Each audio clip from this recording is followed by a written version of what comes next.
Good morning, students. Today's chapter is source of business finance.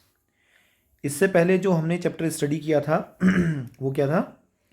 वो था हमारा business यानी कि रिस्पॉन्सिबिलिटी ऑफ बिजनेस.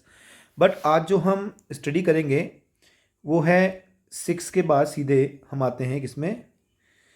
6 चैप्टर के बाद आज हम आएंगे सीधे 8 चैप्टर में. तो आप बोलोगे सर 7th किधर गया? 7th का हमने डिस्कशन 3rd चैप्टर के साथ में कर दिया था.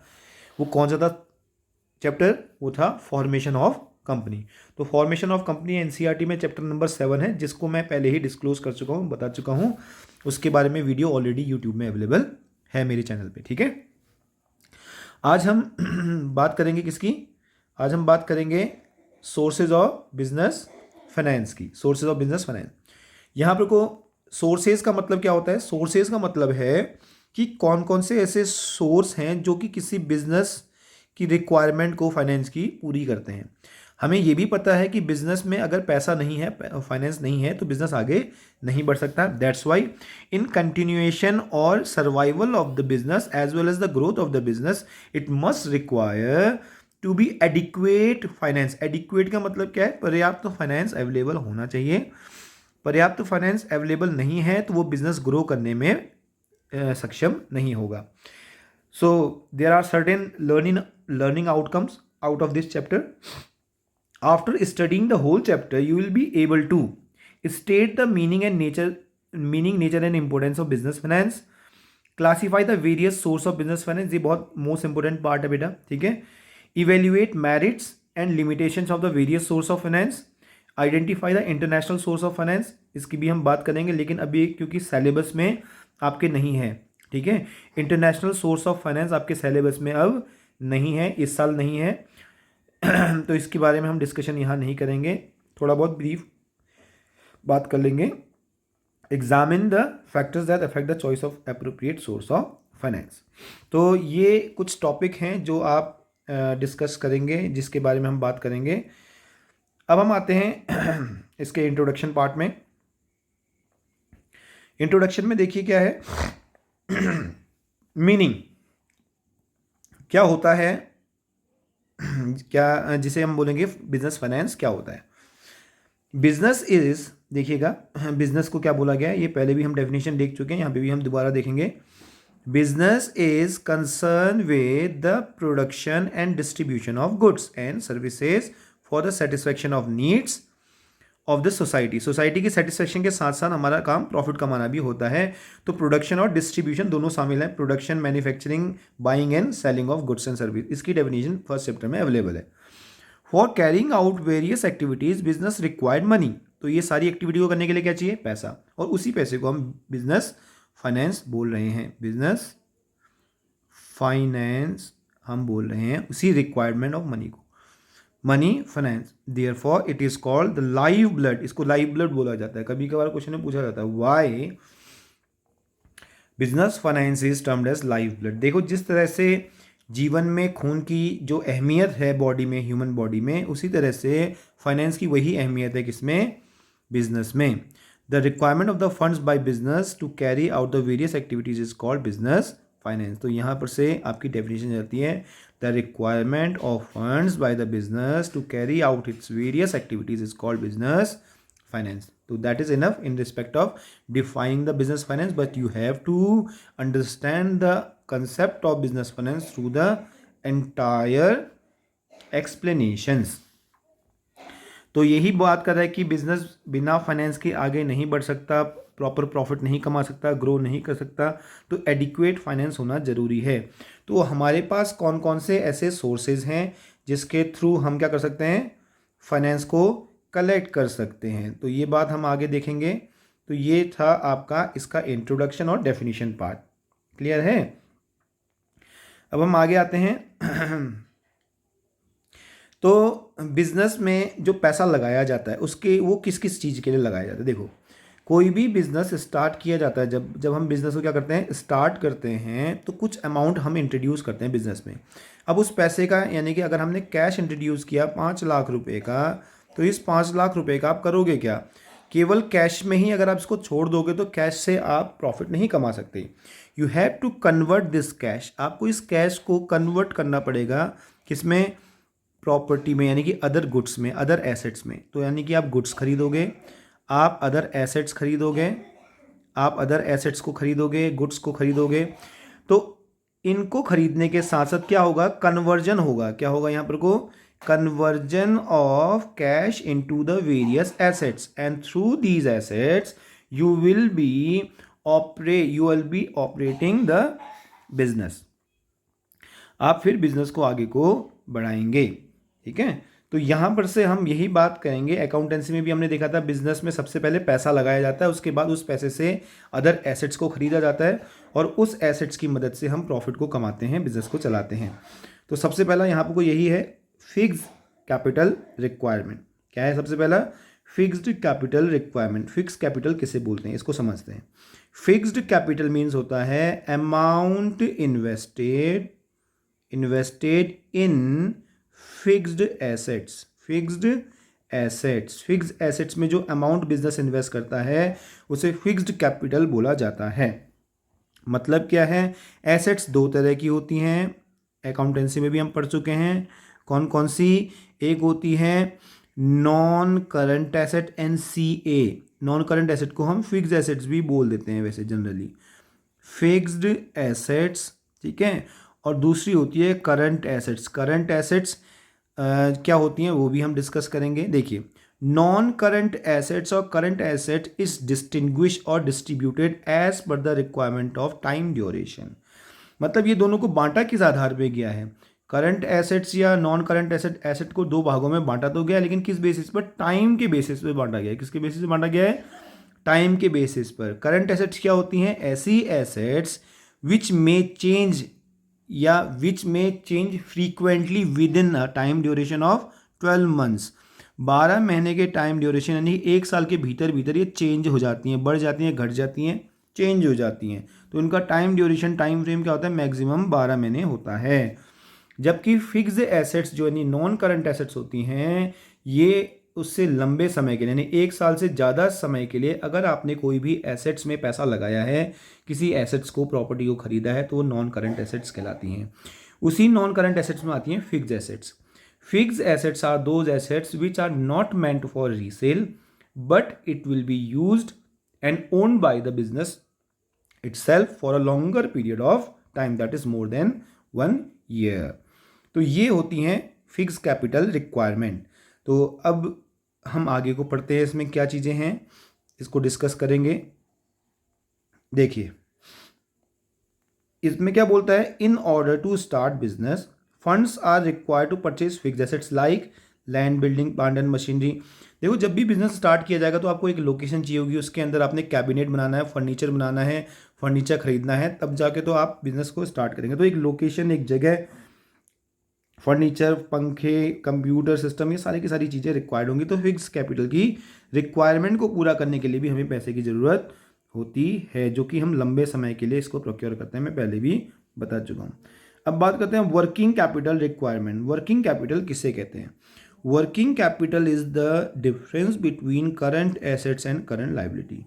करंट एसेट मैंने अभी अभी बताया, ऐसी एसेट्स जो कि बिजनेस ओन करता है 12 महीने से कम समय के लिए। Current liability such an obligation which has to be settled on और बिफोर 12 मंथ्स, यानी कि ऐसी लाइबिलिटीज जिसको बिजनेस को एक साल से पहले पे करनी जरूरी होती हैं। तो अगर इन दोनों का डिफरेंस देख लिया जाए तो उसे बोलते हैं वर्किंग कैपिटल। तो वर्किंग कैपिटल को आप ऑल्टरनेटिवली ये भी बोल सकते हो कि करंट एसेट्स का एक्सेस है किसके ऊपर, करंट लाइबिलिटी के ऊपर। करंट एसेट्स का क्या है, एक्सेस है करंट लाइबिलिटी के ऊपर। तो ये कहलाता है आपका वर्किंग कैपिटल। देखिए, the financial requirement of an enterprise do not and with the procurement of fixed assets. तो हमें क्या चाहिए, वर्किंग कैपिटल भी चाहिए जिसमें स्टॉक भी आएगा, सामान भी आएगा, ठीक है, कैश भी इन्वॉल्व है डे टू डे की रिक्वायरमेंट को। तो डे टू डे के ऑपरेशन के लिए हमें पैसे की ज़रूरत होती है, फंड्स की ज़रूरत होती है। डे टू डे ऑपरेशन, कभी भाड़ा देना है, सैलरी देनी है, मजदूरी देनी है, या फिर छोटे मोटे खर्चे पे करने हैं डे टू डे ऑपरेशन के लिए, स्टॉक की प्रोक्योरमेंट को पूरा करना है। तो ये सारी चीज़ें, बिजली का बिल देना, ये सारे के सारे डे टू डे के खर्चे होते हैं। इन डे टू डे ऑपरेशन को करने के लिए तो हमें क्या करना पड़ता है, कुछ पैसे की ज़रूरत उसके लिए भी पड़ती है। तो वर्किंग कैपिटल रिक्वायरमेंट इन्हीं को बोला जाता है। देखिए लिखा हुआ है ना, तो ये है working capital, fix capital requirement and working capital requirement. अब इनके सोर्सेस को क्लासीफाई किया गया है। इनके सोर्सेस को क्या किया गया है, क्लासीफाई किया गया। देखिए classification of the source of funds. अब classification on the basis of, किस बेसिस पे क्लासीफाई किया गया है, मैं थोड़ा इसको जूम इन कर दूं। अगर हम जूम इन करते हैं, देखिए इसको, तो हमारे पास क्या है, इस तरह से हमारे पास एक चार्ट आ जाता है जिसमें सोर्स ऑफ फाइनेंस जो है उसको डिवाइड किया गया, डिस्ट्रीब्यूट किया गया ऑन द बेसिस ऑफ, किस बेसिस पे, पीरियड के बेसिस पे, on the basis of ownership के बेसिस पर, on the basis of generation, source of generation. देखिए चाहे किसी भी बेसिस पर हम इसको डिस्टिंग्विश करें, अलग अलग करें, भेद करें इनके, लेकिन सोर्स वही रहते हैं। लॉन्ग टर्म देखो, अब टाइम के हिसाब से long term, medium term, short term. Short term का मतलब है 12 महीने से कम समय के लिए, मीडियम टर्म 1 से 5 साल के लिए, ठीक है, 1 से 5 साल, और लॉन्ग टर्म 5 से ज़्यादा सालों के लिए, ये लॉन्ग टर्म सोर्स में आते हैं। तो अगर हम सोर्सेज को, सोर्स ऑफ फंड को किसके बेसिस पर डिस्ट्रीब्यूट करें, पीरियड के बेसिस पर डिस्ट्रीब्यूट करेंगे, तो 3 तरह के आपको सोर्स मिलेंगे, शॉर्ट, मीडियम और लॉन्ग टर्म। शॉर्ट टर्म में क्या आते हैं, ऐसे सोर्सेज जिनको क्या करना पड़ता है हमें, देखो यहाँ सोर्स ऑफ फंड की बात करें, पैसा कहाँ से आ रहा है शॉर्ट टर्म के लिए, ऐसे सोर्सेज जिसका रीपेमेंट, क्योंकि जितना भी आपकी जो फंड्स हैं बिजनेस के पास अगर आ रहे हैं तो इनका रीपेमेंट जरूर होगा, ठीक है। तो रीपेमेंट कब होगा, शॉर्ट टर्म वाले का पेमेंट होगा 12 महीने से पहले पहले, मीडियम टर्म का सेटलमेंट करना होगा 1 से 5 साल के बीच में, और ऐसे लोन्स जिनका सेटलमेंट पीरियड क्या होता है 5 ईयर से ज़्यादा होता है। तो सबसे पहला शॉर्ट टर्म में हम देखते हैं क्या चीज़ है, ठीक है, शॉर्ट टर्म को स्टडी कर लेते हैं। चलिए तो अभी हम शॉर्ट टर्म को देखते हैं, क्या है शॉर्ट टर्म। शॉर्ट टर्म में सबसे पहले आता है ट्रेड क्रेडिट। ट्रेड क्रेडिट क्या होता है, ट्रेड क्रेडिट का मतलब ये है जैसे कोई बिजनेस इस्टेब्लिश हुआ है, उसने दूसरे बिजनेस से सामान खरीदा, मान लीजिए 30,000 का सामान खरीदा गया, लेकिन इसका पेमेंट उसने अभी नहीं किया, उसने कहा कि भाई अभी मैं पेमेंट नहीं करूंगा, मैं अब इसका पेमेंट करूंगा अगले महीने या उसके अगले महीने। तो ये ट्रेड क्रेडिट बुला जाता है। ट्रेड क्रेडिट का मतलब हो गया जैसे हम नॉर्मली मार्केट जाते हैं, मंथली सामान खरीदते हैं और कहते हैं हम इसका पेमेंट अगले महीने कर देंगे, तो ये एक प्रकार से क्या है, ट्रेड क्रेडिट होता है। कोई बिजनेस जब अपने यहाँ सामान खरीदता है या कोई पेमेंट लेता है for a shorter period of time, तो उसे बोला जाता है trade credit. Factoring, factoring is a service provided, factor service होती है, ध्यान रखना। फैक्टोरिंग क्या होती है, एक फैक्टर सर्विस होती है जिसमें जो फाइनेंशियल इंस्ट्रूमेंट होते हैं उसको समय से पहले ही डिस्काउंट करा दिया जाता है, फैक्टोरिंग सर्विस कहलाता है।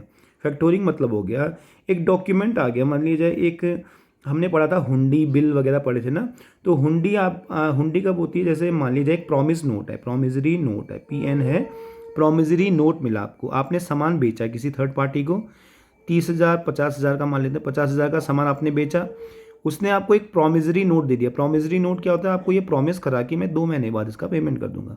अब पेमेंट आपको कब मिलेगा, 2 महीने बाद, लेकिन अचानक से आपको पैसे की ज़रूरत आ गई, आप उससे पैसा तो मांग नहीं सकते, फिर क्या करोगे, आप अपने बैंक के पास जाओगे, bank will provide you the service कि वो पहले पेमेंट कर देगा आपको 50,000 का, लेकिन पूरे 50 का पेमेंट नहीं करेगा। तो फिर क्या करेगा, 50,000 में से कुछ डिस्काउंट काट लेगा, क्योंकि वो आपको 2 महीने पहले पेमेंट कर रहा है बैंक, आपका बैंक जो है आपको 2 महीने पहले पेमेंट कर रहा है, क्योंकि बैंक को जो पेमेंट है 2 महीने बाद मिलेगा इस प्रॉमिजरी नोट का। बैंक आपको आज ही की डेट में इसको पेमेंट कर रहा है, तो बैंक उस 2 महीने का इंटरेस्ट यानी डिस्काउंट काट लेता है, आपको 48,000 दे रहा है। तो ये जो 2,000 का जो डिस्काउंट है, हमारा भी काम बन गया और उसका भी काम बन गया। तो ये बोली जाती है फैक्टर सर्विसेज। कुछ फैक्टर सर्विस होती हैं और भी होती हैं, ये केवल एक एग्जाम्पल है सिंपल सा समझने के लिए। तो इसमें भी क्या होता है, इन फैक्टोरिंग द जिसे कहते हैं financial institution will pay the factor services earlier the due date, due date से पहले ही वो पेमेंट कर देता है। बैंक्स आपको पता ही है, बैंक से भी हम शॉर्ट टर्म के लिए लोन लेते हैं, ओवरड्राफ्ट वगैरह यही हैं। कॉमर्शियल पेपर हम पहले ही डिस्कस कर चुके हैं, फिर से बता देते हैं। Commercial papers are generally issued by the institution. Commercial paper क्या होते हैं? इंस्टीट्यूशन, एक कंपनी इशू करती है, ध्यान रखना, ये कोई और इशू नहीं कर सकता, एक कंपनी इशू कर सकती है। कॉमर्शियल पेपर इशू करती है एक कंपनी। अभी हम इसके बारे में पूरी डिटेल देखेंगे सोर्स ऑफ बिजनेस फाइनेंस में।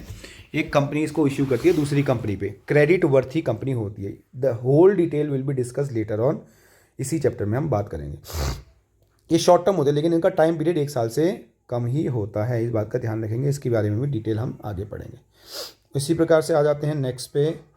मीडियम टर्म में भी है बैंक से लोन लेना, पब्लिक डिपॉजिट। बैंक, ध्यान रखना, जो बैंक्स होते हैं उनके लिए पब्लिक डिपॉजिट की बात की जाती है। ऐसे फाइनेंशियल इंस्टीट्यूशन जो पब्लिक से पैसा अपने पास लेते हैं, जैसे हम लोगों ने पैसा बैंक में जमा किया है तो हमारा पैसा पब्लिक डिपॉजिट कहलाएगा बैंक के लिए। बैंक के लिए क्या कहलाएगा? Public deposit. इसका सेटलमेंट हमने 1 से 5 साल के बीच में होता है, जैसे फिक्स डिपॉजिट हो गया, आरडी हो गया, तो ये होते हैं public deposits. Loan from financial institution, bank या फाइनेंशियल इंस्टीट्यूशन से लिए गए लोन। लीज फाइनेंसिंग, इसके बारे में भी हम डिस्कस बाद में करेंगे। तो ये है आपका मीडियम टर्म। इसी तरह से होता है लॉन्ग टर्म। लॉन्ग टर्म देखो, ये सारे के सारे जो सोर्सेज हैं, यही सोर्सेज क्या होंगे? ओनरशिप के बेसिस में अलग अलग हो जाएंगे। सोर्स ऑफ जनरेशन के होंगे यही वाले सोर्सेज, ठीक है, होंगे यही वाले सोर्सेज। तो ये चीज़ ध्यान रखेंगे। आगे बढ़ते हैं। इक्विटी शेयर्स क्या होते हैं, इसके बारे में भी हमने कंपनीज वाले चैप्टर में पढ़ लिया था। Equity share, preference share. Retained earning क्या होता है? रिटेन अर्निंग प्रॉफिट का वो पार्ट जो यानी कंपनी ने डिस्ट्रीब्यूट नहीं किया, बिजनेस में रिटेन करके रख दिया, that is called retained earning. Profit का पार्ट होता है कंपनी की। प्रेफरेंस शेयर के बारे में भी डिस्कशन हो गया था। डिबेंचर्स क्या होते हैं? लोन होता है कंपनी का 5 साल से ज़्यादा के लिए। Loan from financial institution, loan from financial institution, दो जगह आया देखिए। ये 5 साल से ज़्यादा सालों के लिए जो लोन लिया जाता है वो लोन है, और ये 5 साल से कम साल के लिए जो लोन लिया जाता है वो है। दोनों ही लोन सेम है। ये भी लोन फ्रॉम बैंक वही है। अगर हमने 5 साल से कम समय का लिया है लोन तो वो मीडियम टर्म में आ जाएगा, उससे ज़्यादा का लिया है तो वो लॉन्ग टर्म में आ जाता है। तो ये हैं आपके सोर्सेज, और इन्हीं सोर्सेज को हमने ओनरशिप के बेसिस में भी डिस्ट्रीब्यूट यानी डिस्टिंग्विश किया है। इसमें से ओनर्स फंड कौन कौन से हैं? ओनर फंड केवल 2 ही चीज़ होती हैं, हमेशा ध्यान रखना, इक्विटी शेयर और रिटेन अर्निंग, बस। जितने भी सोर्स हमने यहाँ शॉर्ट टर्म, मीडियम टर्म और लॉन्ग टर्म में पढ़े हैं, किनके अलावा इक्विटी शेयर और रिटेन अर्निंग के अलावा जो हमने पढ़े हैं वो सारे के सारे क्या हैं आपके? ये देखो, ये दोनों को छोड़ के जितने भी सोर्स आपने पढ़े हैं, long term, short term, long term में, शॉर्ट टर्म में या मीडियम टर्म में, सब के सब बोरोड फंड है। बाकी सब क्या हैं? बोरोड फंड कहलाते हैं, ठीक है वही सोर्सेज जो मैंने अभी आपको समराइज़ किए थे। उसी प्रकार से इंटरनल सोर्स भी ओनर्स और उसके हिसाब से डिवाइड की जाते हैं। इंटरनल का मतलब हो गया ओनर के फंड को इंटरनल बोल दिया जाता है। ओनर्स के फंड ही क्या हैं? इंटरनल होते हैं। ओनर के फंड ही क्या होते हैं? इंटरनल सोर्स माने जाते हैं। और बोरोड फंड क्या होते हैं? एक्सटर्नल सोर्स होते हैं, ठीक है। तो बहुत आसान सा है, यहाँ पर को कैसे डिस्टिंग्विश किया गया इसको ध्यान रखिएगा। आगे को बढ़ते हैं नेक्स्ट टॉपिक की ओर, कि ये तो हो गया बात। अब यहाँ से पूरा का पूरा इसका एक्सप्लेनेशन है, किस तरह से इसको एक्सप्लेन किया गया है वो हम यहाँ पर को देखेंगे। पीरियड के बेसिस पर मैंने आपको बताया था, ओनरशिप के बेसिस पर, पीरियड के बेसिस पर थोड़ा सा समरी यहाँ पर को दी गई है, और सोर्स ऑफ जनरेशन के बेसिस पर कौन सा सोर्स यहाँ पर को आया है।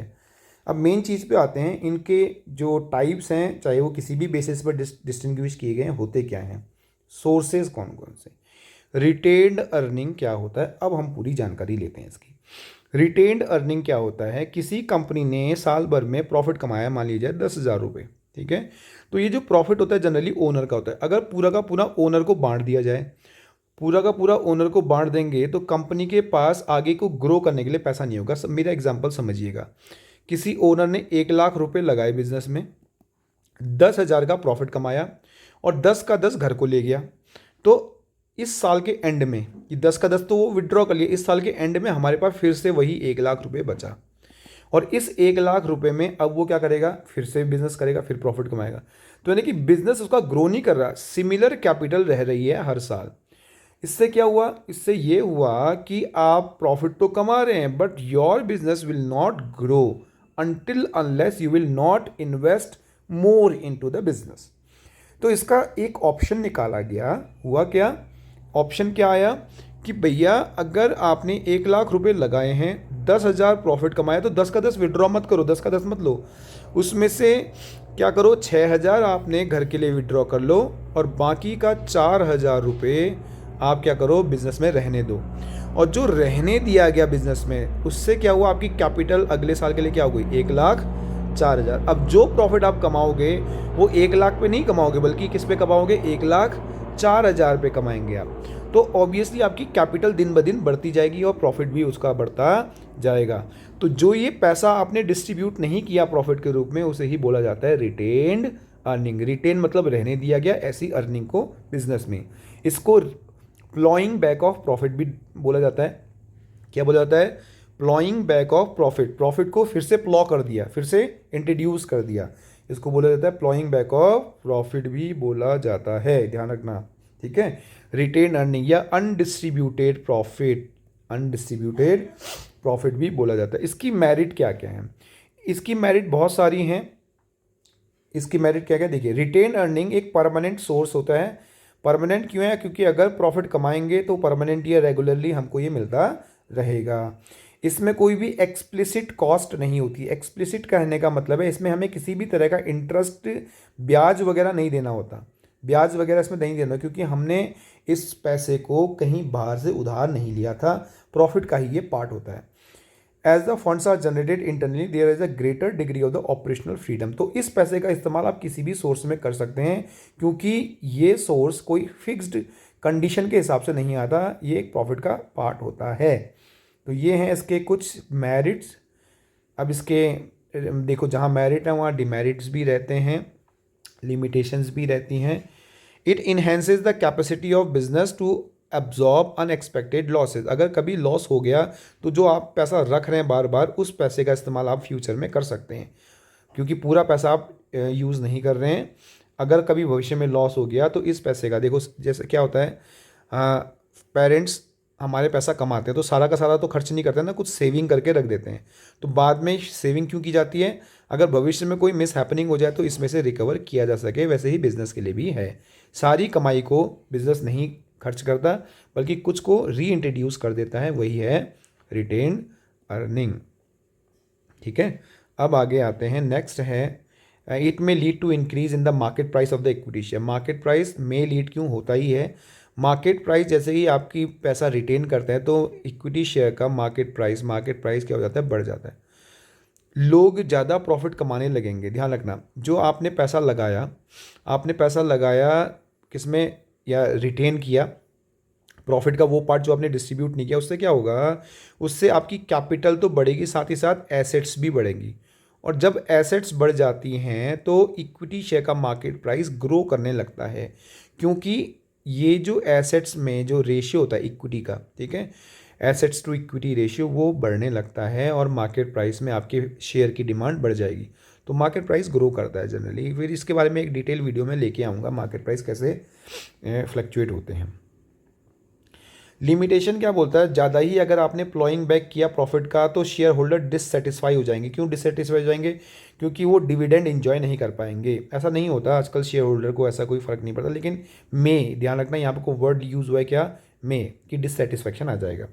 इट इज़ एन अनसर्टेन, ये अनसर्टेन है क्योंकि प्रॉफिट का तो कोई, जब प्रॉफिट होगा तभी आप रिटेन अर्निंग कर पाओगे, तो ये अनसर्टेन है। अगर प्रॉफिट नहीं हुआ तो रिटेन अर्निंग का कोई भरोसा नहीं किया जा सकता है। The opportunity cost associated with the funds is not recognise by many firms.